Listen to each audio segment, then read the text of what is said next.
Hello बच्चों, आज हम क्लास 3 का चैप्टर 7 पढ़ेंगे हिंदी व्याकरण से, जिसमें हम सर्वनाम के बारे में जानेंगे। तो सबसे पहले आप ये देखें कि यहाँ पर जो चित्र दिया गया है ये एक मेले का दृश्य है। इसमें बहुत से लोग हैं, जैसे कि ये पिताजी हैं, ये जोकर है, ये बच्चा है, ये हाथी है और ये बाघ है।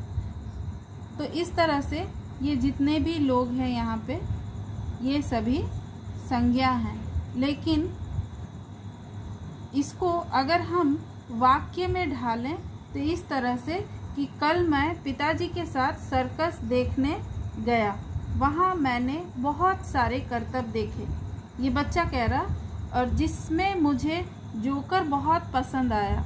वह तरह तरह के खेल दिखाकर सबका मनोरंजन कर रहा था। तो यहाँ जितने भी रंगीन शब्द आप देख रहे हैं, ये कुछ शब्द जो हैं वो संज्ञा के बदले में आए हैं। जैसे पिताजी, सर्कस, जोकर, ये संज्ञा शब्द हैं। लेकिन मैं, उसके बाद वहाँ, मैंने, जिसमें, मुझे, वह, सबका, ये सब जो है नाम के बदले आए हैं, तो इसलिए इनको सर्वनाम शब्द कहेंगे। तो बाकी चीज़ें जो हैं, जैसे कि पिताजी, सर्कस, जोकर, मनोरंजन, ये संज्ञा शब्द हैं। लेकिन जैसा कि मैंने बताया, मैं, वहाँ, मैंने, जिसमें, मुझे, वह सर्वनाम शब्द है। सर्वनाम शब्दों के प्रयोग से भाषा सुंदर और रोचक बन जाती है बच्चों। इसलिए हम बीच बीच में संज्ञा की जगह पर सर्वनाम शब्दों का, यानी ऐसे शब्दों का प्रयोग करते हैं, क्योंकि बार बार संज्ञा या किसी का नाम लेना या लिखना या कहना अच्छा नहीं लगता है। जैसे मान लो किसी का नाम अगर लिखना है या बोलते समय, जब मैं कक्षा में आप लोगों को पढ़ाती हूँ तब मैं बच्चों का नाम बुलाती हूँ। अब जैसे मोहित, इधर आओ, मोहित ने होमवर्क किया, मोहित ने क्लास वर्क किया, मोहित आज प्रेजेंट है, मोहित की राइटिंग अच्छी है, मोहित मन लगा के पढ़ता है। तो मैं बार बार अगर मोहित मोहित एक ही बात कहूँ तो भाषा सुनने में अटपटी सी लगती है। इसलिए अगर मैं उसके नाम के बाद, उसके नाम के जगह पर मैं, वह, उसे, उसको, उसने, तुम्हें, तुम्हारा, इस तरह के शब्दों का प्रयोग करूं तो भाषा सुनने में और बोलने में ज़्यादा रोचक और सुंदर हो जाती है। तो इसलिए भाषा को रोचक बनाने के लिए संज्ञा शब्दों के स्थान पर सर्वनाम शब्दों का प्रयोग किया जाता है। अगर एक लाइन में संज्ञा की परिभाषा कही जाए तो इस तरह से कि जो शब्द संज्ञा के स्थान पर प्रयोग किए जाते हैं, यानी नाम के बदले जिन शब्दों का प्रयोग किया जाता है, वे सर्वनाम कहलाते हैं। जैसे यह, वह, मैं, तुम आदि। अब जैसे यह, यानी इसका जरूर कोई नाम है, लेकिन उसके जगह हमने यह शब्द लगाया। वह, तो वह का भी कोई नाम है पर मैंने वह कहा। मैं, यानी मैं, तो मेरा भी कुछ नाम है पर मैंने मैं कहा। तुम, यानी तुम्हारा भी कुछ नाम है पर मैंने तुम कहा। तो ऐसे शब्दों को जो नाम के स्थान पर आते हैं उनको हम सर्वनाम शब्द कहते हैं। तो बच्चों, अब आप समझ गए होंगे कि इसने विस्तार पूर्वक बताने के बाद कि सर्वनाम किसे कहते हैं और सर्वनाम का प्रयोग क्यों और कहाँ होता है। अब हम सर्वनाम के भेदों के बारे में जानेंगे। तो सर्वनाम के एक या दो नहीं, 6 भेद होते हैं, पूरे 6 भेद। ये देखिए, यहाँ पर सर्वनाम के 6 भेद के नाम दिए गए हैं। ये इस प्रकार हैं: पुरुषवाचक सर्वनाम, निश्चयवाचक सर्वनाम, अनिश्चयवाचक सर्वनाम, संबंधवाचक सर्वनाम, प्रश्नवाचक सर्वनाम और अंत में निजवाचक सर्वनाम। तो बच्चों ये जो 6 सर्वनाम के भेद है, यानी ये 6 प्रकार के सर्वनाम होते हैं, इनको आप जरूर याद करें। अब मैं बारी बारी से आपको हर सर्वनाम के बारे में बता देती हूँ डिटेल्स से। तो हम सबसे पहले पुरुषवाचक सर्वनाम के बारे में जानेंगे कि इसमें क्या है। तो पुरुषवाचक सर्वनाम को पर्सनल नाउन भी कहते हैं। तो जो प्रोनाउन कहते हैं। तो जो सर्वनाम शब्द बोलने वाला अपने लिए, सुनने वालों के लिए या किसी अन्य के लिए प्रयोग करता है, उसे पुरुषवाचक सर्वनाम कहते हैं। कहने का मतलब ये है कि जैसे मैं आप लोगों से बातें करते हुए सर्वनाम के बारे में बता रही हूँ, तो मैं इसमें कितने सर्वनाम शब्द आ रहे हैं। तो मैं तुमसे बातें कर रही हूँ, और किसके बारे में? तो सर्वनाम यानी उसके बारे में। तो मैं, तुम और वह। यहाँ आप देख रहे हैं 3 तरह के वाक्य दिए गए। तो जब भी हम कोई बातचीत करते हैं तो 2 लोगों के बीच में बातचीत होती है, और किसी दूसरे सब्जेक्ट यानी तीसरे विषय पर किसी तीसरे के बारे में बात होती है, तो उसके लिए हम ये 3 शब्द यूज करते हैं, मैं, तुम और वह।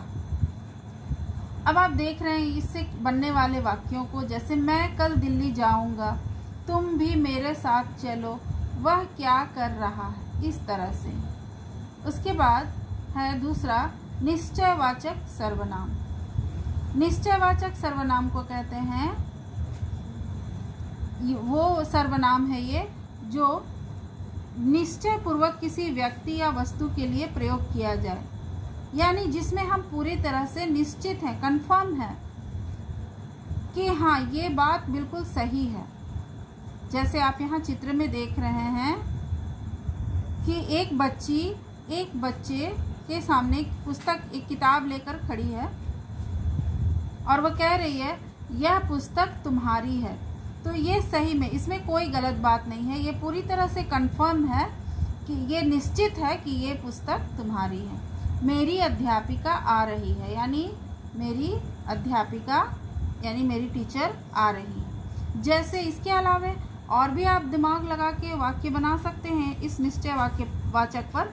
जैसे आज कौन सा दिन है? तो आज मान लीजिए कि जैसे आज सोमवार है या फिर मंगलवार है, या दिन जो तारीख होती है, डेट होता है, वो गलत नहीं हो सकता। या फिर अभी दिन है, अभी सूरज निकला हुआ है, या फिर अभी रात है। तो ये सारी जो घटनाएं हैं वो बिल्कुल निश्चित होती हैं, और उसमें कोई संशय नहीं होता, कोई शक नहीं होता, कोई डाउट नहीं होता। और ठीक इससे उल्टा एक जो भेद है वो है अनिश्चयवाचक सर्वनाम। तो इसमें ये बिल्कुल उल्टा है, निश्चय का उल्टा अनिश्चय। अनिश्चय यानी जो निश्चित नहीं है। तो जो सर्वनाम शब्द किसी निश्चित वस्तु या व्यक्ति के बारे में ना बताए, यानी जिसमें डाउट हो, उसे अनिश्चयवाचक सर्वनाम शब्द कहते हैं। और ऐसे वाक्यों में जिन शब्दों को प्रयोग करें, यानी जिस शब्दों से उस डाउट का पता चलता है, उस संशय का पता चलता है, उस शब्द को अनिश्चयवाचक सर्वनाम कहते हैं। जैसे आप ये चित्र देख रहे हैं, ये एक तालाब का चित्र है, और ये वाक्य आप देख रहे हैं, अंदर कोई है। तो ये जो कोई है, ये किसी निश्चित चीज के बारे में पूरी तरह से सही सटीक जानकारी नहीं दे रहा है, पर ये जरूर कह रहा है कि कोई है, कोई भी हो सकता है। और ये अनिश्चित वाक्य है, अनिश्चित शब्द है। तालाब में कुछ मछलियां हैं। अब ये आप पूरी एकदम सही नहीं बता सकते कि तालाब में 10, 20, 50, 100 मछलियां हैं, पर आप ये जरूर कह रहे हैं कि कुछ मछलियां हैं। तो ये जो कुछ शब्द है, ये सही संख्या के बदले में आया है, तो इसको हम अनिश्चयवाचक सर्वनाम के अंतर्गत रखते हैं। तो जैसे अंदर कोई है, तालाब में कुछ मछलियां हैं, या फिर किसी की आवाज़ आ रही है, दरवाजे पर कोई खड़ा है, पर्दे के पीछे कोई है, या फिर दूध में कुछ गिर गया, तो कोई, कुछ, ये सब जो है ये सर्वनाम शब्द जो है अनिश्चयवाचक सर्वनाम शब्द के उदाहरण हैं। उसके बाद आता है चौथे नंबर पर संबंधवाचक सर्वनाम। इसके नाम से ही इसके अर्थ का पता चलता है, यानी ये रिलेशन बताता है, संबंध बताता है। तो जो सर्वनाम शब्द संबंध बताते हैं उन्हें संबंधवाचक सर्वनाम कहते हैं। तो एक वाक्य का जब दूसरे वाक्य से कोई संबंध स्थापित करे तो जो शब्द यह संबंध बताए उसे संबंधवाचक सर्वनाम कहते हैं। जैसे जो पढ़ेगा लिखेगा वह अवश्य पास होगा। तो जो पढ़ेगा लिखेगा एक वाक्य है, वह अवश्य पास होगा, तो जो और वह में संबंध है। जैसा देश वैसा भेष, तो इन दोनों उपवाक्यों में भी संबंध है। जैसा वैसा, यानी जैसा करोगे वैसा भरोगे। जैसे को तैसा, तो जैसा वैसा, जैसा तैसा, जो बोएगा वो काटेगा। तो इस तरह जो वो, जैसा वैसा, ये सब संबंधवाचक सर्वनाम के उदाहरण हैं। उसके बाद है 5 नंबर पर प्रश्नवाचक सर्वनाम। इसके नाम से भी इसके अर्थ का पता चलता है। प्रश्नवाचक सर्वनाम यानी जो सर्वनाम प्रश्न पूछने के लिए प्रयोग में लाए जाते हैं, यानी जिन सर्वनाम शब्दों से प्रश्न का पता चलता है, यानी सवाल पूछे जाने वाले शब्द। यानी किसी वाक्य को अगर हम प्रश्न में बदलें तो हम उसके अंदर जो शब्द डालते हैं, जिन शब्दों का प्रयोग करते हैं, उनको हम प्रश्नवाचक सर्वनाम कहते हैं। जैसे आप यहाँ उदाहरण के तौर पर देखें, ये 2 बच्चे हैं, कल भाषण कौन देगा? ये प्रश्न बन गया क्योंकि इसमें सवाल है। कौन देगा ये पता नहीं है, उत्तर जानना चाहते हैं, इसलिए यहाँ पर कौन शब्द का इस्तेमाल हुआ है। उसके बाद क्या तुम तैयार हो? तो यहाँ पर भी ये एक प्रश्न है, और इस ऐसे शब्दों वाले वाक्यों के अंत में ऐसे चिन्ह लगते हैं जिनको प्रश्नवाचक चिन्ह कहते हैं।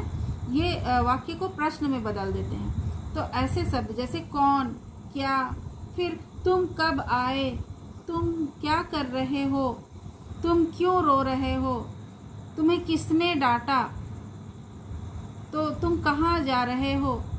तो ये कहाँ, किसने, कौन, तुम्हें, क्यों, कब आओगे, तो ये सारे जो शब्द हैं ये वाक्य को प्रश्न में बदल देते हैं। तो ऐसे शब्दों को हम प्रश्नवाचक सर्वनाम कहते हैं।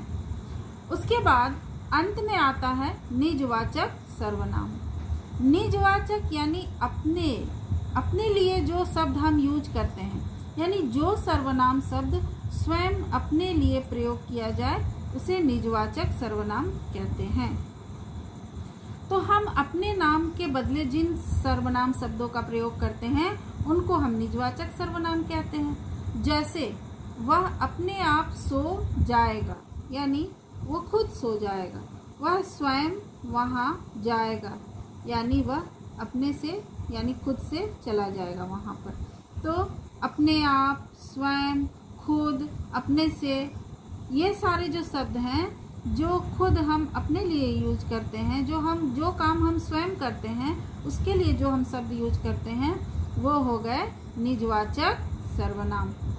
तो बच्चों, आज हमने इन सभी सर्वनाम और उनके उदाहरणों के द्वारा हमने इनके जो परिभाषा है और इनको हमने डिफाइन किया, इसको हमने एक्सप्लेन किया, समझा कि इसके अंतर्गत क्या है और ये कैसे, क्या किसको कहते हैं और वाक्य में इसका क्या पहचान है, कैसे यूज होता है, इनके अंतर्गत कौन से शब्द आते हैं, ये सब हमने आज जाना। तो ये थे सर्वनाम के भेदों की जानकारी। इसके बाद हमने तो सर्वनाम के बारे में जान लिया और सर्वनाम के भेदों के बारे में भी जान लिया, लेकिन कुछ और विशेष बातें हैं जो जानना जरूरी है। ये है कि सर्वनाम दोनों लिंगों में समान रहता है। ये बहुत ज़रूरी बात है, इसको जरूर याद रखें। चाहे वो स्त्रीलिंग हो या पुल्लिंग, लड़की हो या लड़का, इसमें हम सर्वनाम नहीं बदलता है। जैसे संज्ञा की तरह ही सर्वनाम में भी एक वचन और बहुवचन होते हैं। ये भी बहुत ज़रूरी बात है, इसको भी आप ध्यान में रखोगे। जैसे आप देखो, एक वचन वाले सर्वनाम और इसी को जब हम बहुवचन में लिखते हैं तो ये बदल जाते हैं। जैसे देख रहे हैं, मैं, हम, इसे, इन्हें, वह, वे, तो इस तरह से यहाँ भी आप देख रहे हैं। तो बच्चों, ये हमने आज का चैप्टर पढ़ लिया और इसके इन विशेष बातों को आप ज़रूर ध्यान दोगे। धन्यवाद।